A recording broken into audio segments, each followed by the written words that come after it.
Hello dear students, I am Vinita Verma from target TGT home science. चलिए हम अपनी series start करते हैं। इसमें हमने कुल कितनी पढ़ ली है? तो पढ़ ली है हमने 22 सीरीज। अब हम स्टार्ट करेंगे आज क्लास नंबर 23।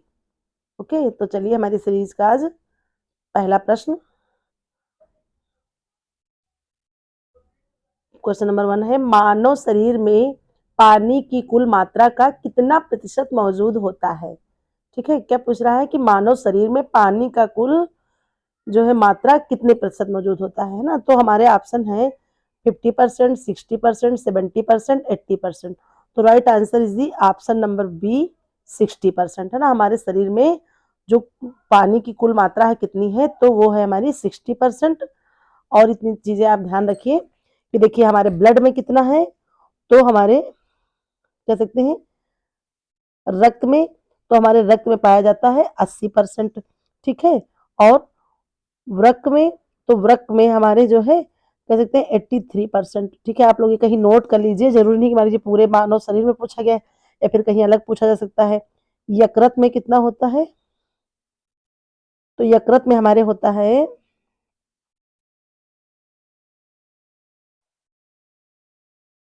75%। ठीक है, 75%। अस्थियों में कितना होता है? तो ये अस्थियों में या हड्डियों में कह सकते हैं, तो हड्डियों में कुल होता है हमारा 30%। ठीक है, और मस्तिष्क में हमारा, तो मस्तिष्क में हमारे पाया जाता है 75%। ओके, और बचा मांसपेशियों में, तो मांसपेशियों में हमारा मिलता है, मांसपेशी में होता है हमारा 75%। ये आपकी पानी की मात्रा है। इतना आप लोग कहीं ना कहीं नोट डाउन कर लीजिए। देखिए हमारा क्वेश्चन क्या कह रहा है, फिर से हम रिपीट कर दे रहे हैं कि मानव शरीर में पानी की कुल मात्रा का कितना प्रतिशत मौजूद होता है। तो ये बाई अकॉर्डिंग मतलब जितने ऑप्शन जैसा होगा वैसा आप आंसर करेंगे। मान लीजिए 60 से 70 आ रहा है या 65 से 60, लेकिन मतलब अगर ऐसे तो आप जो है पूरा कितना होगा, तो ये 60%। और हमारे जो है रक्त में कितना होता है, कह सकते हैं ब्लड में, तो 80% होता है, पानी मौजूद होता है। वृक्क में या जो है गुर्दे में कह सकते हैं, तो ये हमारा होता है 83%। मांसपेशियों में 75%, यकृत में भी 75% पाया जाता है, अस्थियों में होता है 30%, और मस्तिष्क में पाया जाता है 75%। ये इतनी जो है आप क्वांटिटी याद रखिएगा पानी की, कहीं ना कहीं नोट डाउन कर लीजिए पूरा इकट्ठे, तो आपको रिविजन करने में भी आसानी रहेगी। चलिए देखते हैं नेक्स्ट क्वेश्चन। नेक्स्ट क्वेश्चन है, मनोविज्ञान में कंडीशनिंग थ्योरी किसने प्रस्तुत की है ना। कंडीशनिंग थ्योरी किसने प्रस्तुत की? तो ऑप्शन हमारे ए है पावलोव, बी है स्किनर, सी है वाटसन, डी है फ्राइड। तो करेक्ट आंसर हमारा क्या हो जाएगा? ऑप्शन नंबर 1 पावलोव है। पावलोव ने ही कंडीशनिंग थ्योरी प्रस्तुत की है। ठीक है, चलिए फिर देखते हैं नेक्स्ट क्वेश्चन। किस कपड़े को रिच फाइबर माना जाता है? तो रिच फाइबर किस कपड़े को माना जाता है? ऑप्शन हमारे ए है सिल्क, बी है रेयान, सी है नायलॉन, डी है पॉलिस्टर। तो करेक्ट आंसर हमारा हो जाएगा ऑप्शन ए सिल्क। सिल्क को ही मानो जो है रिच फाइबर के नाम से जो है जाना जाता है। बाकी आप जानते हैं रेयान क्या है आपका? तो रेयान ये अर्ध सेलुलोजिक है। इसमें 50-50% जो है सेलुलोज और 50% केमिकल होता है, ये भी आप लोग जानते हैं। और ये मानव निर्मित पहला सेलुलोजिक रेशा है। नायलॉन आप जानते हैं पूर्ण जो है रासायनिक रेशा है, पॉलिस्टर भी रासायनिक रेशा है, आप इन सब के बारे में जानते हैं। और सिल्क हमारा कैसा है? तो सिल्क आपका प्राकृतिक जगत का है। प्राकृतिक जगत में किसका है? तो ये आपका पाया जाता है प्राणिज जगत से। प्राणिज जगत में जो रेशम के कीड़े होते हैं उनसे सिल्क उत्पादित किया जाता है, और ये जो है एक प्रोटीन युक्त रेशा होता है। और एक चीज है इसके बारे में कि ये सारे जितने भी प्राकृतिक जगत के रेशे होते हैं वो स्टेपल में आते हैं, बट सिल्क एक जो है क्या है आपका, सिल्क रेशम कह सकते हैं, ये एक अपवाद है। ये आपका फिलामेंट में मेजरमेंट होता है। सबसे ज्यादा लंबा रेशा कह सकते हैं फिलामेंट रेशा, सबसे मजबूत रेशा, इस तरह से आप इसको जान सकते हैं सिल्क को। चलिए देखते हैं फिर नेक्स्ट क्वेश्चन। गर्भावस्था के दौरान कौन सा हार्मोन प्रोजेस्टेरोन के स्तर को बनाए रखता है? तो हमारे ऑप्शन क्या हो जाएंगे, देख लेते हैं अपने ऑप्शन। ए है एस्ट्रोजन, बी है एचसीजी, सी है प्रोलैक्टिन, डी है थायरॉक्सिन। तो थायरॉक्सिन तो आप जानते ही हैं कि ये क्या करता है, तो ये थायराइड ग्रंथ से निकलता है और ये घेंघा रोग के लिए है। आपका जो है एस्ट्रोजन HCG और प्रोलैक्टिन बचता है, तो आपका करेक्ट आंसर हो जाएगा ऑप्शन बी HC और G। ये आपका क्या करता है, तो ये गर्भावस्था के दौरान जो है प्रोस्टेजन के स्तर को बनाए रखता है। फिर चलिए देखते हैं अगला प्रश्न, कौन सा विटामिन एंटीऑक्सीडेंट के रूप में कार्य करता है? तो हमारे ऑप्शन है विटामिन ए, फिर है विटामिन सी, फिर है विटामिन डी, फिर है विटामिन ई। तो चलिए देख लेते हैं हमारा करेक्ट आंसर क्या हो जाएगा, option number D vitamin E. ठीक है, विटामिन ई आपका क्या करता है, तो ये एंटीऑक्सीडेंट के रूप में कार्य करता है। और आप ई को जान लीजिए ये किसमें घुलनशील है, तो ये आपका वसा में घुलनशील है। ठीक है, किसमें, तो वसा में घुलनशील विटामिन आपका विटामिन ई है। फिर चलिए देखते हैं नेक्स्ट क्वेश्चन, क्वेश्चन नंबर 6, कपड़ों में क्रिस्प फिनिश देने के लिए कौन सा रसायन उपयोग किया जाता है? तो ऑप्शन हमारे ए है स्टार्च, बी है अमोनिया, सी है सिलिकॉन, डी है chlorine. Correct answer is the option A starch. Starch में जो है क्या होता है, तो ये क्रिस्प फिनिश देने के लिए इसका उपयोग हम करते हैं।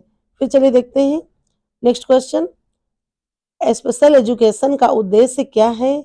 ऑप्शन ए सामान्य शिक्षा प्रदान करना, बी है शारीरिक रूप से कमजोर बच्चों को सहायता करना, सी है असाधारण क्षमताओं को प्रोत्साहित करना, डी है दिव्यांग बच्चों को विशेष सहायता प्रदान करना। तो क्या हो जाएगा, करेक्ट आंसर हमारा हो जाएगा ऑप्शन नंबर डी दिव्यांग बच्चों को विशेष सहायता प्रदान करना। ये हमारा हो जाएगा स्पेशल एजुकेशन का उद्देश्य। फिर देखते हैं नेक्स्ट क्वेश्चन, कौन सा फाइबर पानी में सबसे तेजी से सूखता है? सॉरी, ए है सूती, बी है पॉलिस्टर, सी है सिल्क, डी है रेयान।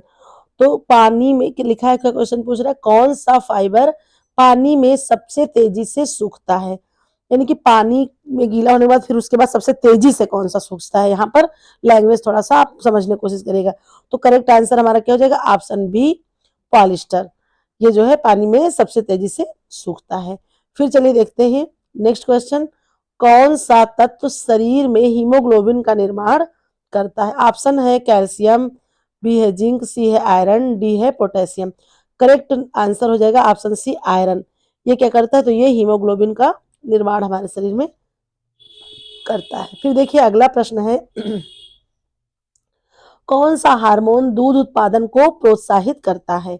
दूध उत्पादन को कौन सा जो है हार्मोन प्रोत्साहित करता है? तो देखिए जो है ये आपको हम आपसे फिर कह रहे हैं, कई बार हमने बताया है कि आपको पढ़ना क्या है, तो आपको सिर्फ हम टॉपिक समझ लीजिए, आपको एक तरह से सिर्फ टॉपिक ही बता रहे हैं। तो इसका मतलब है कि आप इसमें से जो भी गर्भावस्था की सारी स्टेज पढ़ लेंगे और कौन सा हार्मोन किसके लिए जिम्मेदार है ये चीज आप पढ़ लेंगे। ये सारी चीजें आपको, सबसे पहली बात तो ये आपको समझना है कि जो है ये टॉपिक ही है आपका, आपको इसको पढ़ते जो है चलना है।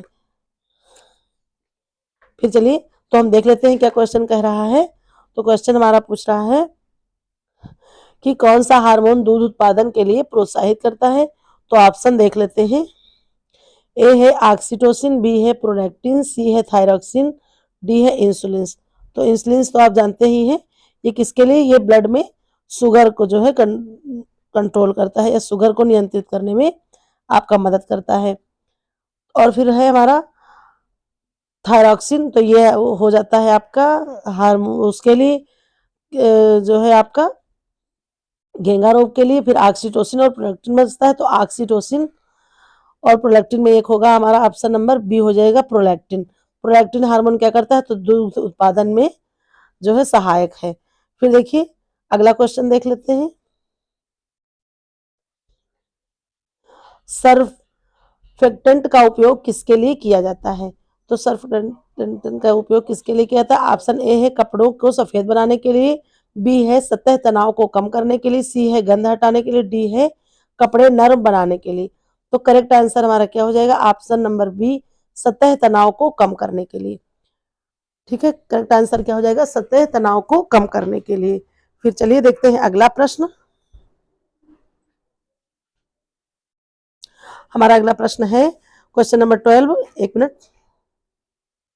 जेट डाइंग प्रक्रिया किसके लिए उपयोगी है? क्वेश्चन नंबर 12 पढ़ रहे हैं हम। जेट डाइंग प्रक्रिया किसके लिए उपयोगी है? तो हमारे ऑप्शन हो जाएंगे फाइबर स्थायित्व, फिर बी है कपड़े की रंगाई, सी है कपड़े की सफाई, डी है फैब्रिक फिनिशिंग। तो करेक्ट आंसर हमारा क्या हो जाएगा? ऑप्शन नंबर बी, कपड़े की रंगाई। तो कपड़े की रंगाई प्रक्रिया जो है जेट डाइंग के लिए सबसे ज्यादा उपयोगी है। चलिए देखते हैं अगला प्रश्न।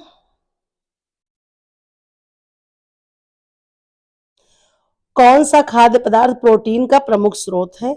तो प्रोटीन का प्रमुख स्रोत कौन सा है? ऑप्शन देख लेते हैं। ए है गेहूं, बी है चावल, सी है मछली, डी है केला। तो करेक्ट आंसर हमारा क्या हो जाएगा? पूछा गया है प्रोटीन। तो केले से कार्बोहाइड्रेट मिलती है, चावल से भी हमको कार्बोहाइड्रेट ही ज्यादा मिलता है।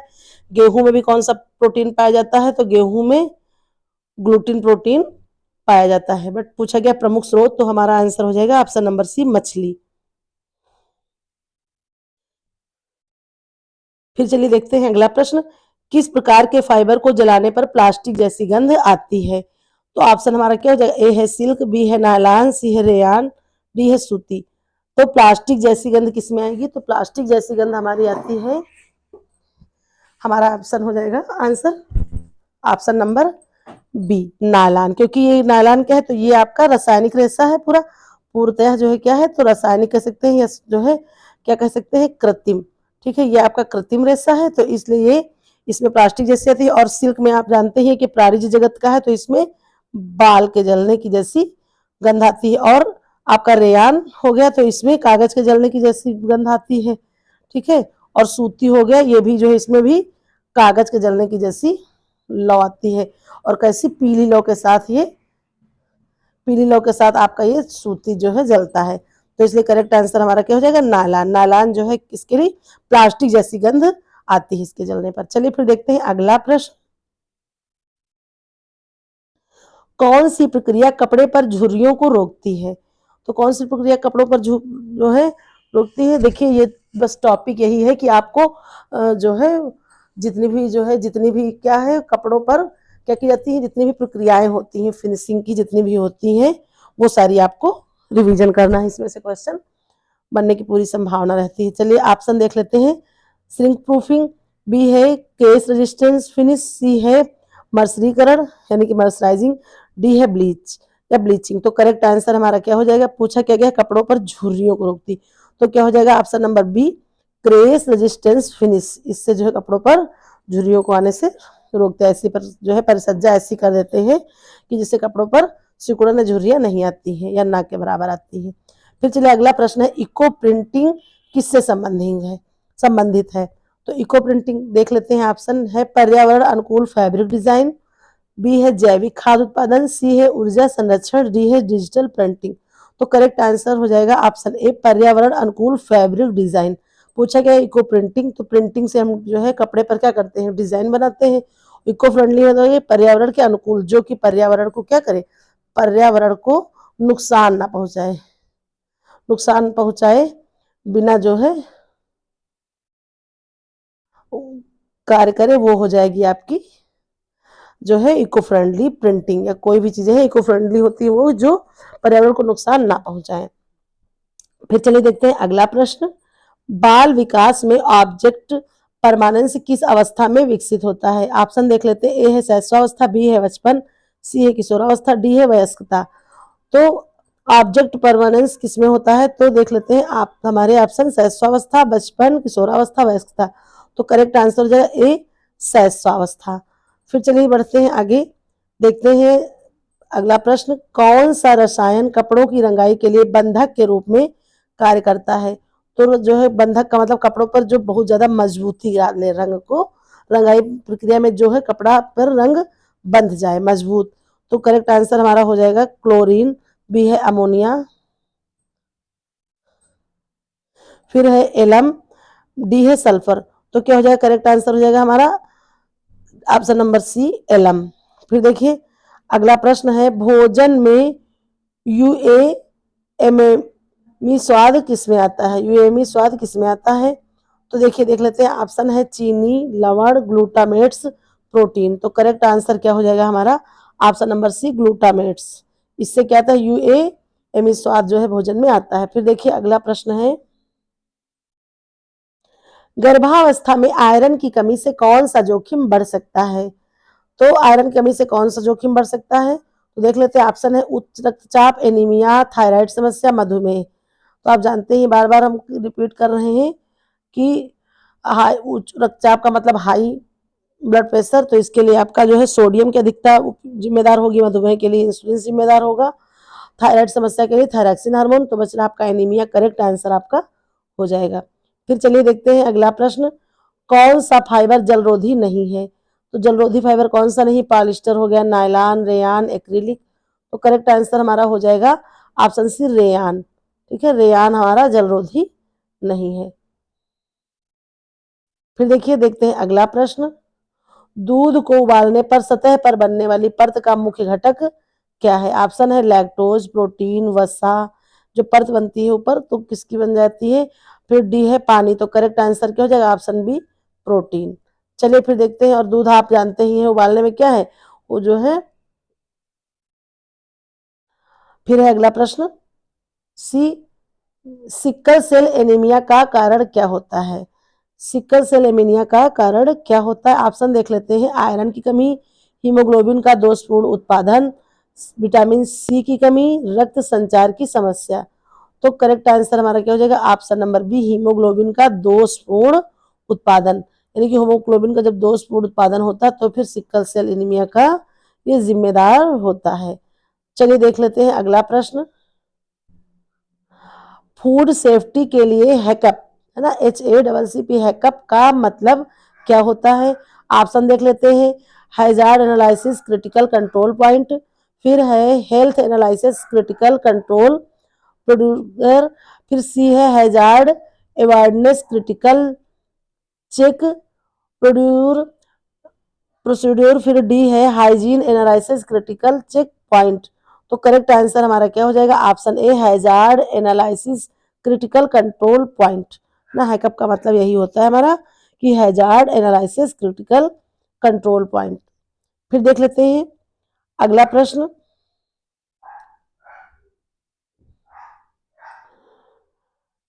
लेसिंग मुख्यतः किस प्रकार के कपड़ों में उपयोग की जाती है?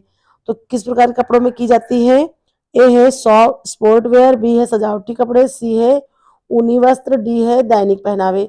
तो करेक्ट आंसर क्या हो जाएगा हमारा? ऑप्शन नंबर बी सजावटी कपड़े।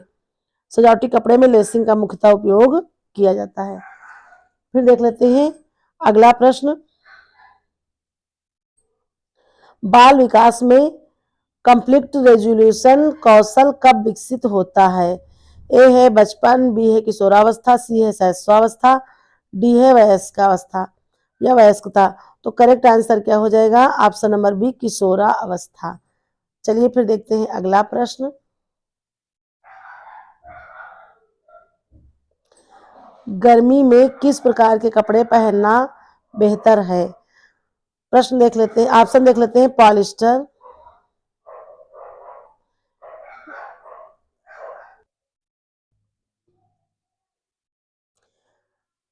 तो सी है सूती, डी है रेयान। तो करेक्ट आंसर हमारा क्या हो जाएगा? सूती, है ना। गर्मियों में हमें सूती कपड़े सबसे ज्यादा कंफर्टेबल होते हैं।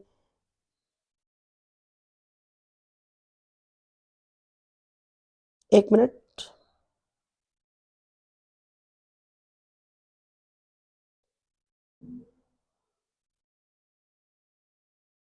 फिर चलिए देखते हैं अगला प्रश्न, क्वेश्चन नंबर 28, मोटाबॉलिज्म के लिए थायराइड हार्मोन्स के कौन कार्य में कौन सा खनिज आवश्यक है? तो थायराइड हार्मोन के लिए कौन सा खनिज आवश्यक है?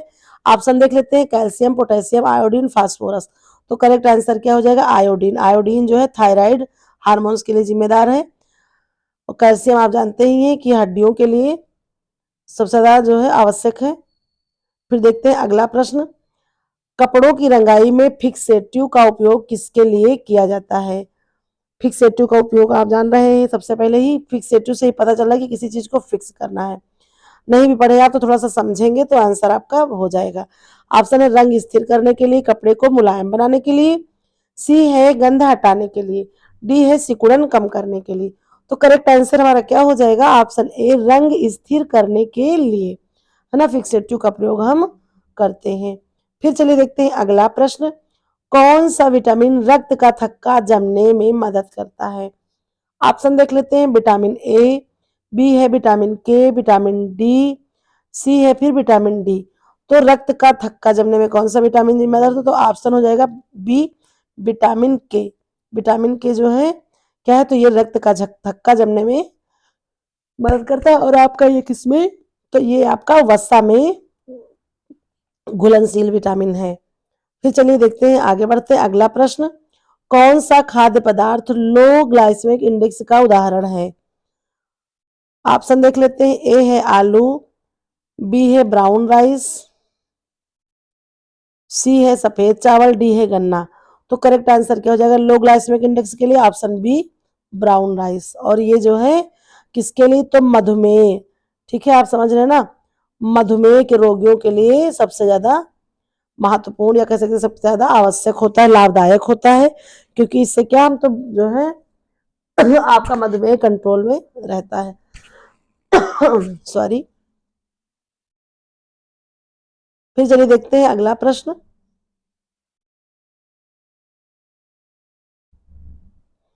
बाल विकास के प्राथमिक अवस्था में कौन सा कौशल सबसे तेजी से विकसित होता है?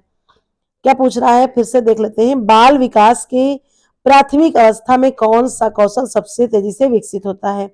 तो हमारा करेक्ट ऑप्शन क्या हो जाएगा? ऑप्शन देख लेते हैं पहले, शारीरिक कौशल, बी है भाषा कौशल, सी है सामाजिक कौशल, डी है संज्ञानात्मक कौशल। तो देखिए पूछ कह रहा प्राथमिक अवस्था, तो प्राथमिक अवस्था में क्या होगा, बच्चे का सामाजिक कौशल भाषा कौशल तो नहीं हो जाएगा, सबसे पहले क्या होगा, मोटर जो डेवलपमेंट होता है उसका, है ना, शारीरिक। तो आंसर हो जाएगा ए, शारीरिक कौशल।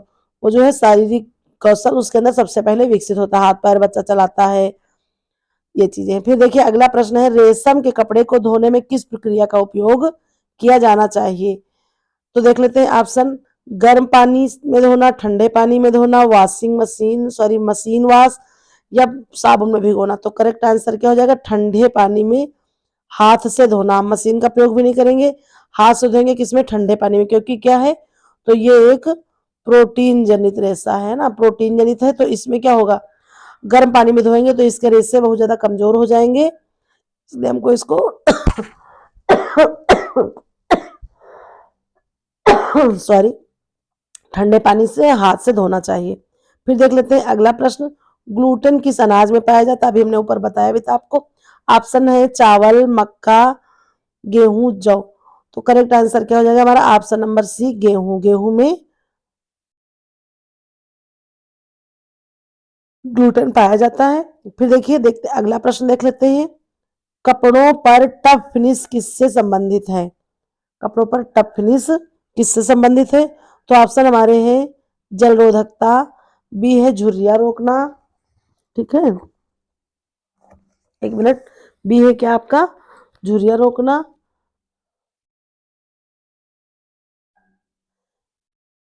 एक मिनट आप लोग थोड़ा सा रुक जाइए।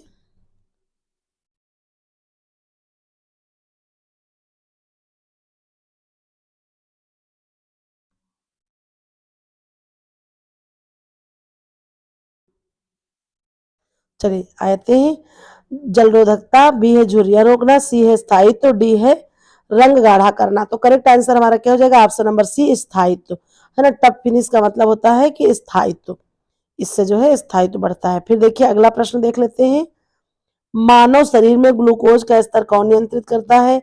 Option A thyroxine, insulin, adrenaline, D है प्रोलैक्टिन। तो करेक्ट आंसर हो जाएगा ऑप्शन नंबर बी, इंसुलिन। फिर देखिए अगला प्रश्न देखते हैं,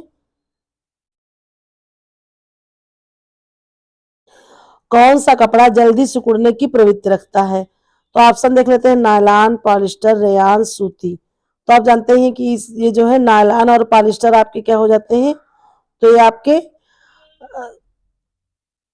पूरे जो है कृत्रिम रेशे हैं, रेयान अर्ध सेलुलोजिक है, तो बस डी है, इसी में सबसे ज्यादा सिकुड़न की प्रवृत्ति होती है, इसको बगैर प्रेस किए आप कपड़ा नहीं पहन सकते हैं, बहुत ज्यादा इसमें मतलब सिलवटें पड़ जाती हैं। फिर देखिए अगला प्रश्न है, गर्भवती महिलाओं के लिए सबसे उपयुक्त व्यायाम क्या है?